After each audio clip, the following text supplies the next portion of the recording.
చంద్రబాబు నాయుడు గారు వెళ్ళి పవన్ కళ్యాణ్ ఇంట్లో కలిసి వచ్చినప్పటి నుంచి ఒకటే డిస్కషన్ ఏంటంటే జనసేన పార్టీకి ఎన్ని సీట్లు ఇవ్వబోతున్నారు, రేపు నెక్స్ట్ రాబోయే ఎలక్షన్లో ఆయన కూడా ఒక సీఎం అభ్యర్థి. సో సీఎం పదవిని షేర్ చేసుకోబోతున్నారు. కొన్ని సంవత్సరాలు ఈయన, కొన్ని సంవత్సరాలు ఆయన చేయబోతున్నారా. సో ఇలాంటి డిస్కషన్స్ మెయిన్గా వస్తున్నాయి. అండ్ నెక్స్ట్ వచ్చేసి సీట్స్ అన్ని ఇవ్వబోతున్నారు. 60 సీట్స్ ఇవ్వబోతున్నారు, 50 సీట్స్ ఇవ్వబోతున్నారు అని చెప్పేసి ముఖ్యంగా జరుగుతుంది. ఈ సీట్లు ఇన్ని రాబోతున్నాయి అనేది కానీ, లేదంటే పవన్ కళ్యాణ్కి సీఎం ఇవ్వబోతున్నారు అనేది కానీ మెయిన్గా ఎక్కడి నుంచి అంటే వైసీపీ నుంచి వచ్చే స్ట్రాటజీ. వాస్తవానికైతే అన్ని సీట్లు ఇచ్చే సిచ్యువేషన్లో లేదు. అండ్ అలాగే సీఎం పదవిని కూడా షేర్ చేసుకునే సిచ్యువేషన్ అయితే లేదు.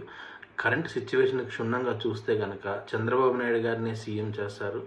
అండ్ అలాగే సీఎం పదవిలో షేరింగ్ లాంటివి ఏమి ఉండవు. ఉప ముఖ్యమంత్రి లాంటిది కానీ, లేదంటే ఒక ముఖ్యమైన శాఖ కానీ ఆయనకి కేటాయించడానికి ఛాన్సెస్ ఉన్నాయి. అండ్ అలాగే కొన్ని మినిస్ట్రీస్ కూడా ఇవ్వడానికి ఛాన్సెస్ ఉన్నాయి.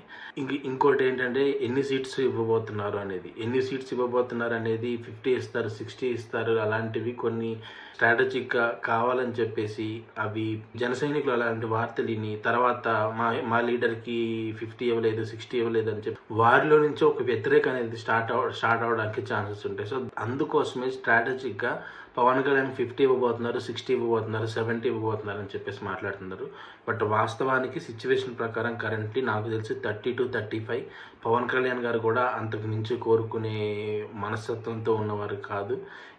పోటీ పెట్టిన చోట్లల్లా సరే గెలిపించుకోవాలి. అండ్ అలాగే టీడీపీని కూడా గెలిపించుకొని టీడీపీ జనసేన కలిపి ప్రభుత్వం స్థాపించాలి.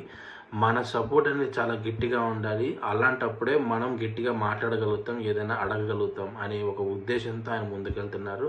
అండ్ అలాగే సీఎం పదవి గురించి కూడా ఆయనకి ఎలాంటి ఆశ లేదు. డెఫినెట్గా ఆయన కూడా చంద్రబాబు నాయుడు గారిని సీఎం చేయాలని చెప్పేసి జనసైనికులు తెలియజేయాలి.